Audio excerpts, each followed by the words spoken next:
Oke, saya tambahkan sedikit ya. Jadi identitas nasional itu kan merupakan ciri tadi ya, seperti yang ditanyakan.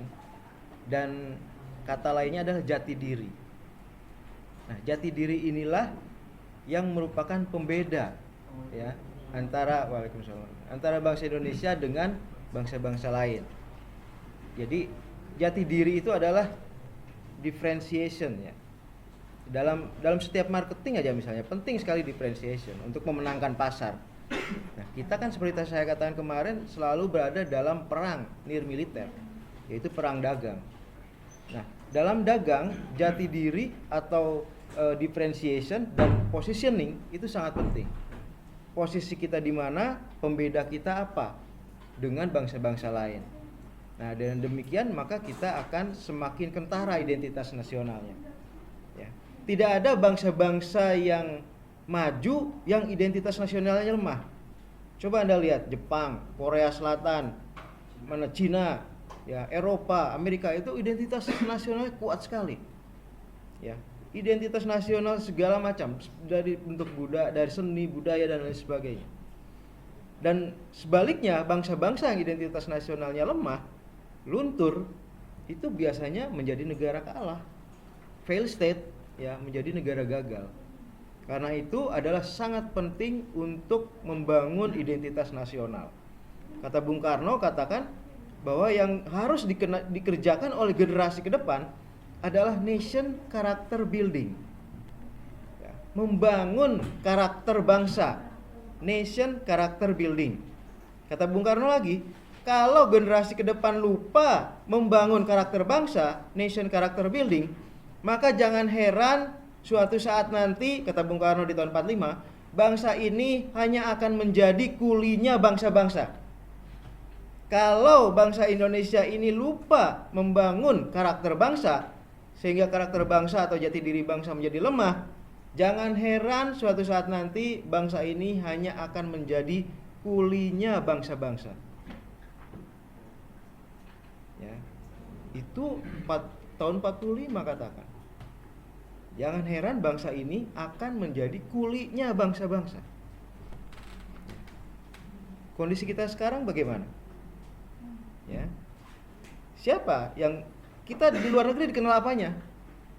Ya. Bukankah TKW-nya, TKI-nya, ya kan? Dan itu kulinya bangsa-bangsa. Kenapa bisa seperti itu? Karena selama berpuluh-puluh tahun ini kita gagal membangun karakter bangsa, membangun identitas nasional kita. Itu ya. Salah satu identitas fundamental misalnya Pancasila. Ya, kata Pancasila, bangunlah keadilan sosial bagi seluruh rakyat Indonesia. Apa yang terjadi? Ketimpangan semakin lebar, yang kaya makin kaya, yang miskin makin miskin. Gitu ya. Terus buatlah dalam politik itu sistem musyawarah. Sila keempat kan musyawarah, permusyawaratan. Apa yang terjadi? Apa yang terjadi dalam musyawarah di DPR? Itu titip-titipan dari oligarki. Ya, kepentingan oligarki yang terjadi di sana.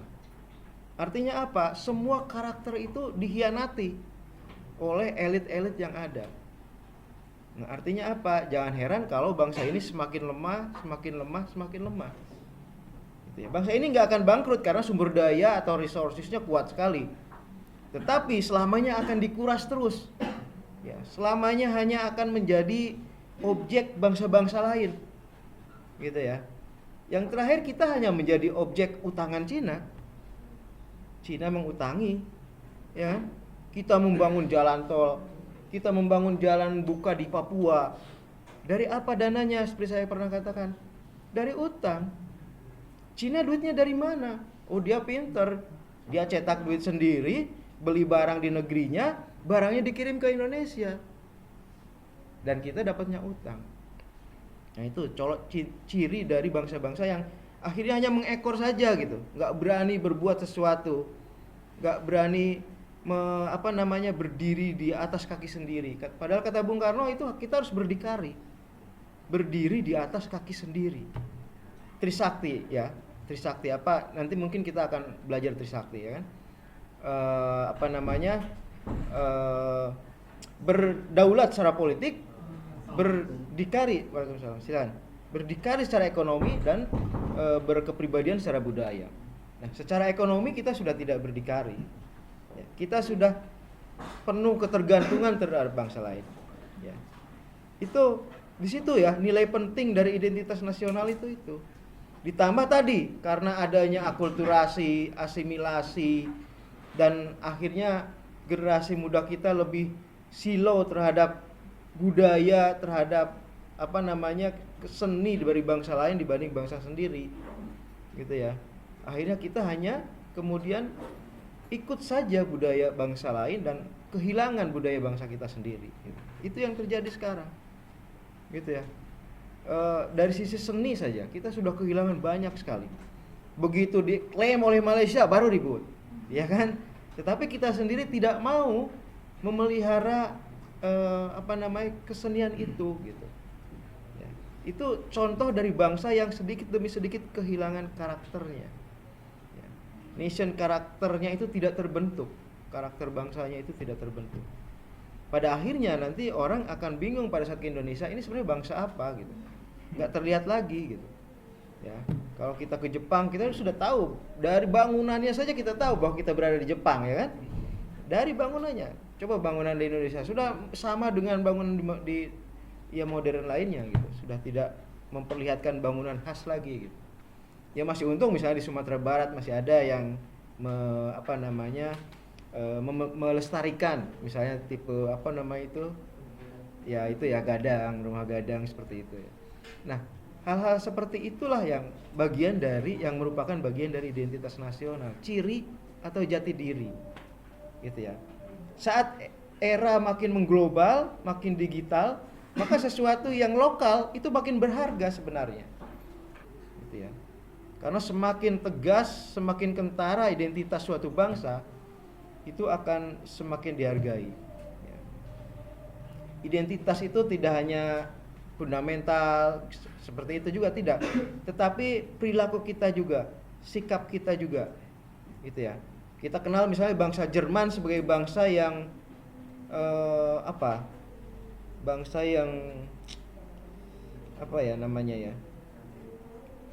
ketat dalam hal misalnya jadwal gitu ya. Apa itu namanya kalau seperti itu? Disiplin. Bangsa yang disiplin. Gitu. Kalau janjian sama orang Jerman tuh jangan telat-telat, hati-hati gitu. Dia akan dengan mudah sekali menyalahkan Anda kalau Anda terlambat, walaupun hanya 5 menit misalnya. Gitu ya. Kalau kita di kelas aja masih pada datang terlambat, ya kan? Makanya biasanya saya suka bikin kuis 10 menit sebelum acara. Gitu ya. Nah, itu untuk sedikit mengikis ya budaya. Kan ada kebiasaan buruk bahasa Indonesia seperti saya sebutkan di video kan, yang dikatakan oleh siapa itu, sastrawan itu. Aduh, saya lupa itu. Nah, salah satu budayanya itu jam karet gitu, ngaret. Selain misalnya budaya tahayul. Bangsa kita itu sekarang senang tahayul bener gitu. Apalagi menjelang pemilu misalnya ya kan. Wah, dukun itu laris gitu ya. Termasuk kiai-kiai hikmah juga laris itu menjelang pemilu itu ya, karena bangsa kita suka dengan yang begitu-begitu. Nah, semakin maju peradaban suatu bangsa tentu akan semakin rasional. Tapi kalau itu memang nanti seiring dengan pendidikan, gitu ya, itu seiring dengan pendidikan. Nah, tetapi identitas yang sudah ada itu seharusnya dipelihara gitu ya, seharusnya dipelihara gitu. Supaya kita itu memiliki jati diri tadi itu. Gitu. Kenapa Bali begitu terkenal di dunia? Karena dia sangat merawat budayanya. Ya. Selain karena pantainya indah, kalau pantai indah seluruh daerah Indonesia tuh indah kok. Wah, saya pernah hampir ke seluruh daerah, termasuk pernah ke Pulau Kosong di dekat Pulau Seram itu.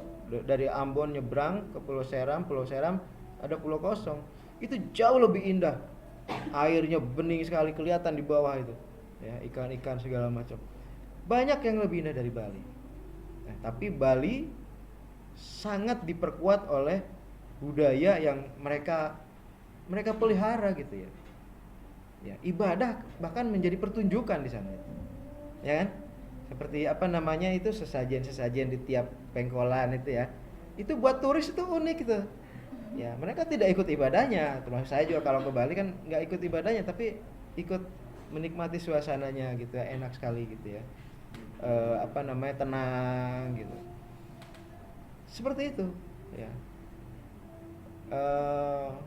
Itulah pentingnya identitas ya, budaya, termasuk keramahan penduduknya. Ya.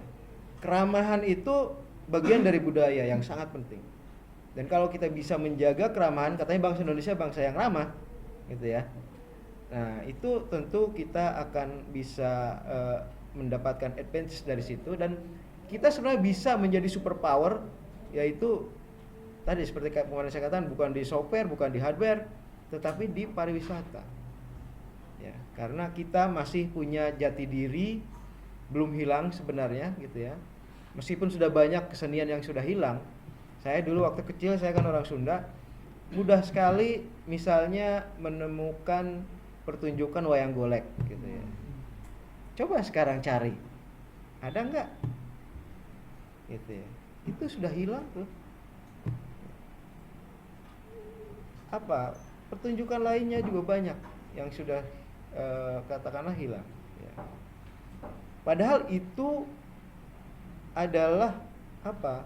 Kalau bisa kita kapitalisir, bayangkan ada 100 Bali di Republik ini, 100 tujuan wisata kelas dunia di Republik ini. Betapa kayanya kita ini, gitu ya. Betapa kayanya. Kenapa? Karena Indonesia memang di Hatulistiwa gitu. Bangsa di Hatulistiwa itu ya memang rata-rata menjadi tujuan wisata utama dunia. Ya, mereka yang tinggal di utara sana itu sangat mengidam-idamkan berjemur di pinggir pantai, ya kan? Nah, tapi jangan diikutin buka baju segalanya gitu ya. Tapi itulah keinginan mereka gitu. Dan kita punya gitu. Kita punya, itu identitas kita sebagai negara tropis gitu.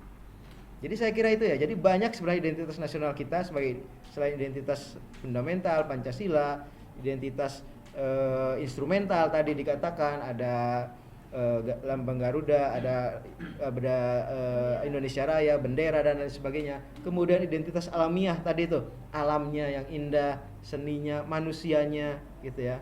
Manusianya yang indah gitu. Nah, itu semua identitas. Ya, semua identitas yang harus dipertahankan dan harus dimenangkan dalam persaingan global, gitu ya, dimenangkan dalam persaingan global. Oke, saya kira itu tambahannya. Silakan pertanyaan lainnya kepada kelompok presentasi.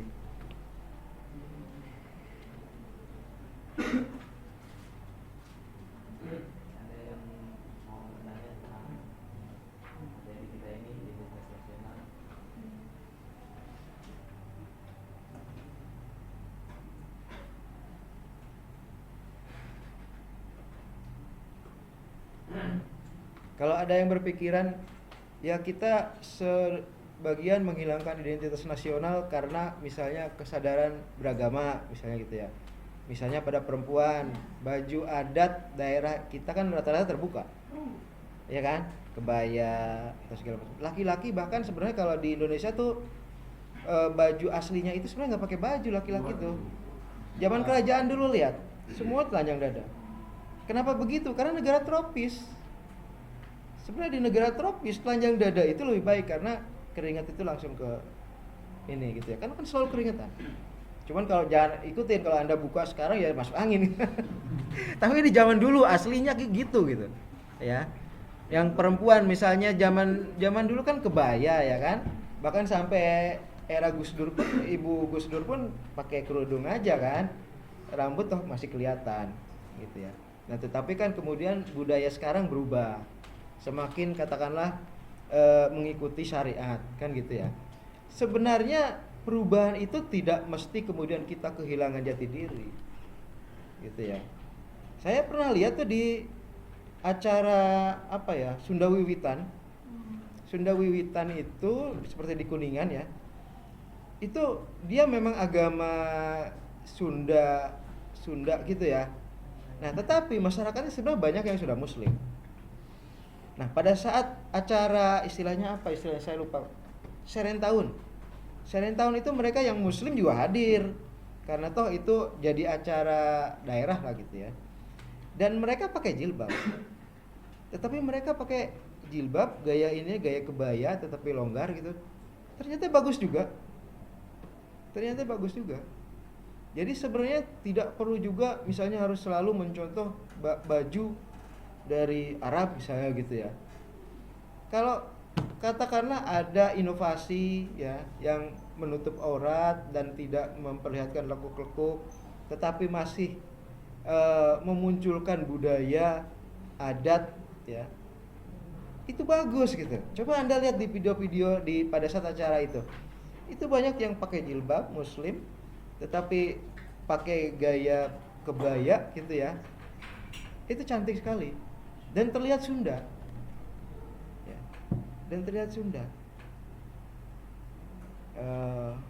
Bahkan agama Katolik di Cigugur Kuningan itu mereka kalau ibadah pakai kebaya, pakai gamelan lagi, neng dong, tapi menyembah Yesus kan itu, menyembah Tuhan. Seperti bahasa Sunda gitu. Nah, perlu Anda tahu bahwa Wali Songo pun menyebarkan agama itu dengan gamelan, dengan budaya. Jadi bukan berarti kalau kita ingin lebih islami kemudian meninggalkan budaya kita. Tidak gitu ya. Bisa diupayakan dengan tetap melestarikan budaya. Gitu. Supaya bangsa ini tidak kehilangan jati diri gitu. Mengerikan kata Bung Karno itu, kalau kita gagal membangun nation character building, ya sudah kita akan menjadi kulinya bangsa-bangsa, dan sudah mulai terbukti gitu. Ya, kalau kita nggak punya budaya, termasuk budaya kerja, budaya semangat, elan vital gitu ya, ya akhirnya kan kita kalah. Ya, coba lihat yang di Sudirman Tamrin itu, yang di elitnya, direksinya, itu kebanyakan ekspatriat itu. Ya, jadi orang kita itu jarang sekali yang punya, yang ada di pucuk kecuali memang pemiliknya ya. Itu. Jadi penguatan budaya itu sangat penting untuk memenangkan persaingan di era globalisasi, di era digital sekarang ini. Oke, silakan. Berarti budaya itu sifatnya dinamis ya? Bisa dimodifikasi. Budaya itu akan selalu menyesuaikan zaman, gitu ya.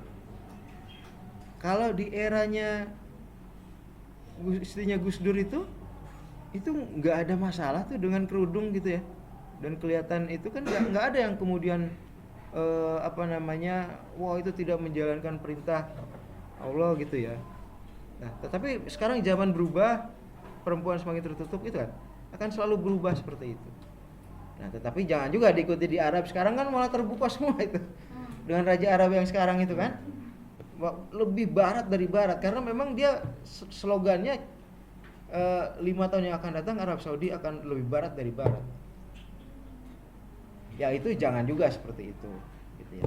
Dinamis dalam arti bahwa ya tetap juga memperhitungkan syariat ya, seperti itu ya. Semakin religius semakin baik, tetapi tentu saja tidak membuat kita menjadi kaku gitu ya. Sebenarnya kan agama juga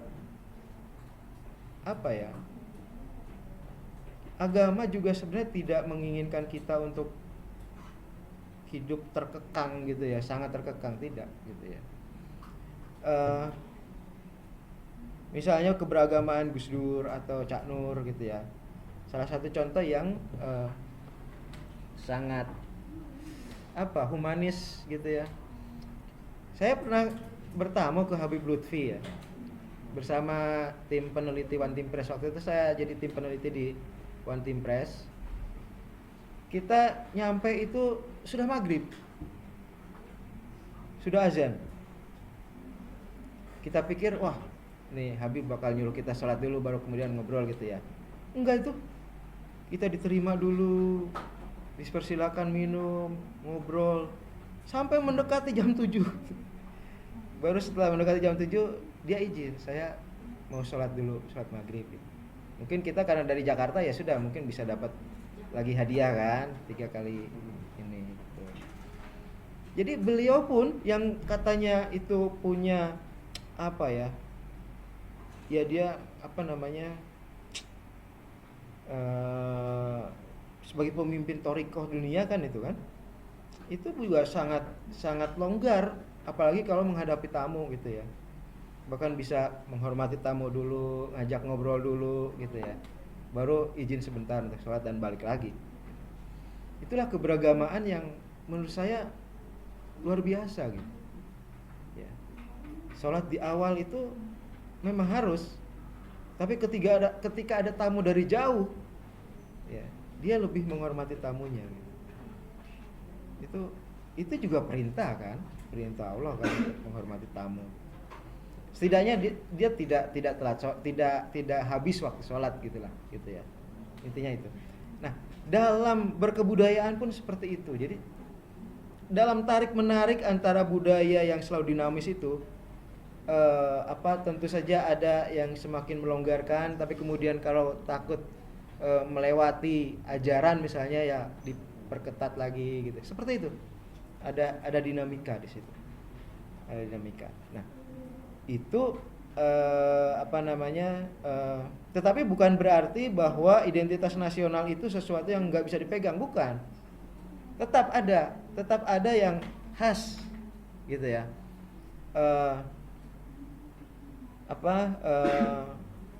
Di Cina atau di Jepang, orang Cina, orang Jepang, dia mengikuti zaman juga kok, mengikuti mode gitu ya. Tetapi pada tahap tertentu, tentu dia akan mengedepankan budayanya. Itulah yang menjaga budaya Jepang sampai sekarang itu tetap ada ya. Tidak habis misalnya mengikut budaya Barat semua, tidak seperti itu. Gitu. Oke, silakan. Ada yang tanyakan lagi? Ya. Kan yang tadi itu ya Pak, kan bahasa Indonesia ini kan semakin yang menjadi kuli begitu kan ya Pak. Ya. Nah kalau misalnya kayak apa ya, bukan pertukaran pelajar tapi kayak pengiriman pekerja itu ke luar negeri, itu termasuk contohnya juga apa kayak Ausbildung terus yang kayak LPK yang di Jepang itu Pak.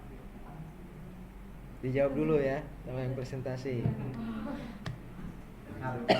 Pertukaran pelajar gitu ya. Iya. Silakan.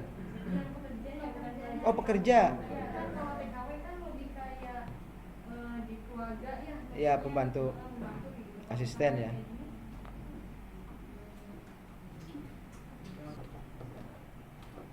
Bekerja di Google, gajinya luar biasa besar. Dia di bawah direktur CEO Google. CEO Google namanya Susan apa gitu, susah nyebutnya. Perempuan, CEO Google. Di bawah CEO Google. Apakah itu kuli? Yang salah satunya adalah analis untuk apa gitu, satu lagi untuk AdSense atau apa. Nah, apakah itu yang dimaksud kuli oleh Bung Karno? Gitu ya. Ataukah ada batasannya? Nah, kalau saya melihat kalau dia bekerja di luar negeri berdasarkan keahliannya, ya, sesuai dengan gelarnya, misalnya kalau dia lulusan ITB, ya kan, insinyur teknik sarjana teknik informatika, bekerja di Google, ya itu bukan kuli yang dimaksud Bung Karno yang mengatakan yang intinya adalah bangsa kita rendah gitu ya, merendahkan bangsa kita, bukan. Ya. Pertukaran pekerja juga selama dia itu bekerja berdasarkan keahliannya, ya, formal, ya, di suatu perusahaan yang membuat pride-nya terjaga, ya, membuat istilahnya ya, nilai dirinya itu terjaga, itu bukan kuli. Ya kalau kuli dianggap bahwa semua yang berada di bawah satu atasan itu kuli, berarti semuanya kuli kecuali direktur utama gitu ya. Nah, yang dimaksud sebagai kulinya bangsa-bangsa misalnya adalah asisten rumah tangga tadi. Gitu ya. Atau misalnya bekerja sebagai katakanlah pencuci WC di barat gitu ya, di rumah sakit. Nah, seperti itu. Jadi yang memang tidak terdidik. Ya. Kalau banyak bangsa kita bekerja di luar dengan job yang sebagai orang terdidik, saya kira itu tidak membuat kita malu. Ya, jadi bukan kulinya bangsa-bangsa. Gitu. Mungkin perbedaannya di situ ya, antara formal dan informal. Bisa juga seperti itu. Selama dia bekerja formal, itu layak. Ya. Misalnya dia katakanlah bekerja di Honda, kemudian dikirim ke Honda Pusat gitu ya, bekerja di sana. Oh ya, dia bekerja, tetapi dia bukan seperti kuli sebagai asisten rumah tangga. Gitu. Yang kehidupannya lebih terjamin, ya. Harga dirinya lebih terjamin gitu. Coba bayangkan, beda kan antara ART dengan pegawai suatu misalnya pabrik motor gitu ya. Beda dong. Ya. Jadi seperti itu. Jadi kalau kita gagal membangun karakter bangsa, maka ya kita akan menjadi ada di kelas terbawah. Membantu. Kalau zaman dulu tuh budak, ya, budak-budak. Bukankah yang bekerja di Arab itu banyak yang diperbudak? Iya kan? Yang sebagai asisten rumah tangga di Arab itu banyak yang diperbudak. Gitu. Ya, itu yang dimaksud sebagai kulinya bangsa-bangsa. Tetapi kalau dia yang berhasil menaklukkan posisi-posisi penting di Google, di Microsoft, di YouTube, wah itu membanggakan justru. Ya, justru itu membanggakan. Gitu. Saya kira itu justru yang berhasil membangun karakter. Berhasil membangun karakter. Seperti itu ya, yang bisa membedakan. Tapi disebut kuli itu adalah orang yang kurang berpendidikan. Begini ya, jadi kuli kalau kita samakan dengan buruh, maka seluruh pekerja pabrik itu buruh, itu kuli. Tetapi kuli itu punya nilai negatif ya. Kuli panggul, ya kan? Pembantu rumah tangga segala seperti itu. Yang dimaksud Bung Karno itu. Jadi pekerjaan yang merendahkan bangsa. Kalau kita gagal membangun karakter bangsa, jangan heran kalau ke depan bangsa ini hanya akan menjadi kulinya bangsa-bangsa. Itu kuli itu sebagai pengganti kata budak. Budaknya bangsa-bangsa. Karena sekarang nggak ada budak lagi, ya sudah kuli. Gitu. Tapi kalau dia sebagai karyawan di sebuah pabrik motor di Korea misalnya, di Hyundai misalnya, ya itu kita nggak bisa nyebut dia kuli, ya dia karyawan. Ya. Atau kalau dia PNS pegawai kan, pegawai itu kan kalau PNS dia sebenarnya karyawan juga. Ya silakan. Kalau jadi kuli bangunan itu disebut kuli juga, Pak? Ya itu kuli. Itu kuli.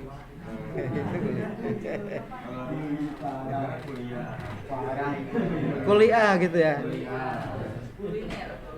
Jadi yang diharapkan itu kalau Anda keluar negeri itu membangun gedung itu bukan yang nyangkul-nyangkulnya gitu loh. Bukan yang bawa-bawa pasir gitu ya. Seperti siapa tadi membangun pesantren? Nah, bukan yang nyangkul-nyangkulnya, bukan. Tapi yang mendirikan. Bukan yang seperti itu. Jadi diharapkan bahwa kalau kita keluar negeri, bangsa Indonesia keluar negeri, membangun apa gitu, ya seperti Adikarya, ya kan, Wika, pemilik gitu loh, pengusahanya gitu. Ya. Itu sama juga bekerja buat orang, tapi ya dia bekerja dengan keahlian tertentu. Intinya itu sebenarnya Bung Karno tuh coba bangun keahlian. Bangun keahlian. Kan Bung Karno itu kan orang yang tidak mau menyerahkan tambang kepada bangsa lain. Biarlah tambang itu tetap ada sampai suatu saat anak-anak negeri ini bisa mengolahnya sendiri. Kan butuh keahlian. Butuh pendidikan tertentu. Itu sebenarnya yang dimauin. Pembangunan karakter itu sudah. Lanjut. Oke, sebentar lagi, Pak. Rupanya sudah selesai ya. Oh iya, oke. Seperti itu ya. Jadi bekerjalah di posisi-posisi yang mendasarkan pekerjaan itu pada keahlian gitu loh. Kalau pengasuh panti jompo, maksudnya kan biasanya di sana kalau pertukaran itu bukan pengiriman itu kadang itu dijadikan pengasuh panti jompo di sana gitu Pak. Karena kebanyakan orang yang di sana itu udah nggak pada mau akhirnya. Oke, mungkin batasannya formal atau non formal. Kalau dia bekerja pada satu rumah sakit dan dengan gaji yang tetap tertentu, jam kerja yang tertentu layak gitu ya, itu bisa, itu bukan kulinya bangsa-bangsa. Tetapi kalau dia bekerja di suatu rumah melayani seorang jompo 24 jam dengan aturan yang tidak jelas, nah itulah kulinya bangsa-bangsa. Banyak kan orang-orang kita jadi ART pembantu jompo di Taiwan misalnya. Nah itu yang nggak boleh sebenarnya. Berarti yang nggak ada lembaganya. Nggak ada formal dan bukan formal. Intinya mungkin itu karena jika bekerja di suatu formal itu aturannya jelas, ya kan? Kehormatan kita juga jelas, gitu. Kalau bekerja di rumahan gitu, siapa yang bisa menjamin Anda tidak diperkosa misalnya? Kan banyak sekali kejadian seperti itu, ya. Tetapi kalau bekerja di suatu rumah sakit, ya kan? Itu kan lebih terjamin. Ada aturan, ada hukum yang melindungi, ada tunjangan-tunjangan yang jelas, ya kan? Pokoknya Anda jauh lebih aman, jauh lebih terhormat. Intinya itu terhormat. Ya, sebenarnya yang dipikirkan Bung Karno itu jangan sampai bangsa ini menjadi bangsa yang terhina. Itu nation character building itu pentingnya adalah